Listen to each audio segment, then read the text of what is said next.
దశరథ మహారాజు 66,000 సంవత్సరాల పాటు రాజ్యాన్ని పరిపాలించాడని శ్రీమద్ రామాయణం చెబుతుంది. 66,000 సంవత్సరాల పాటు జీవించడం అసలు సాధ్యమవుతుందా?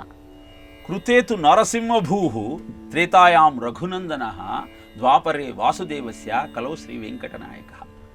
ప్రతి యుగానికి ఒక ధర్మం ఉంటుంది. కృతయుగం యొక్క కాల ప్రమాణము 17,28,000 సంవత్సరాలు. త్రేతాయుగంలో ధర్మం 3 పాదాల నడిచింది.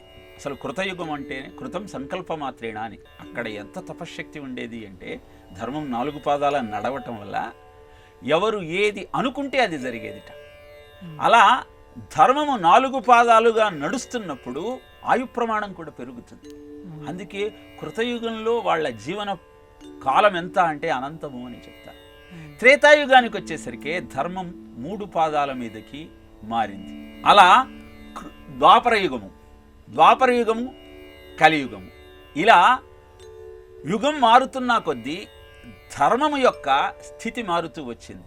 4 పాదాలు, 3 పాదాలు, 2 పాదాలు, 1 పాదం మీద ఉంటున్న నేపథ్యంలో 66,000 సంవత్సరాలు త్రేతాయుగంలో బ్రతకగలిగితే కృష్ణుడు ద్వాపరయుగంలో 125 సంవత్సరాలు మాత్రమే ఉండి తర్వాత అవతార సమర్పణ చేశారు.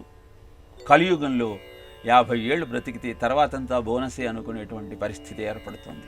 ఇలా ధర్మమే ఆయు ప్రమాణాన్ని నిర్ణయిస్తుంది. అంతేకాదు శారీరక దారుఢ్యం కూడా కృతయుగంలో 32 అడుగుల ఎత్తుండేవాళ్ళట ప్రజలు. అందుకే ద్వాపరయుగంలో బలరాముడు రేవతిని వివాహం చేసుకోవాల్సి వచ్చినప్పుడు 32 ఏళ్ల ఆమె యొక్క శరీరాన్ని తన నాగలితో గుంజి తనకు అనుకూలంగా మార్చుకొని వివాహం చేసుకున్నట్ట. ఇలా నీ శారీరక దారుఢ్యము, నీ ఆయు ప్రమాణము ధర్మం మీద ఆధారపడి ఉంటాయి. అది మనం గుర్తించే ప్రయత్నం చేద్దాం.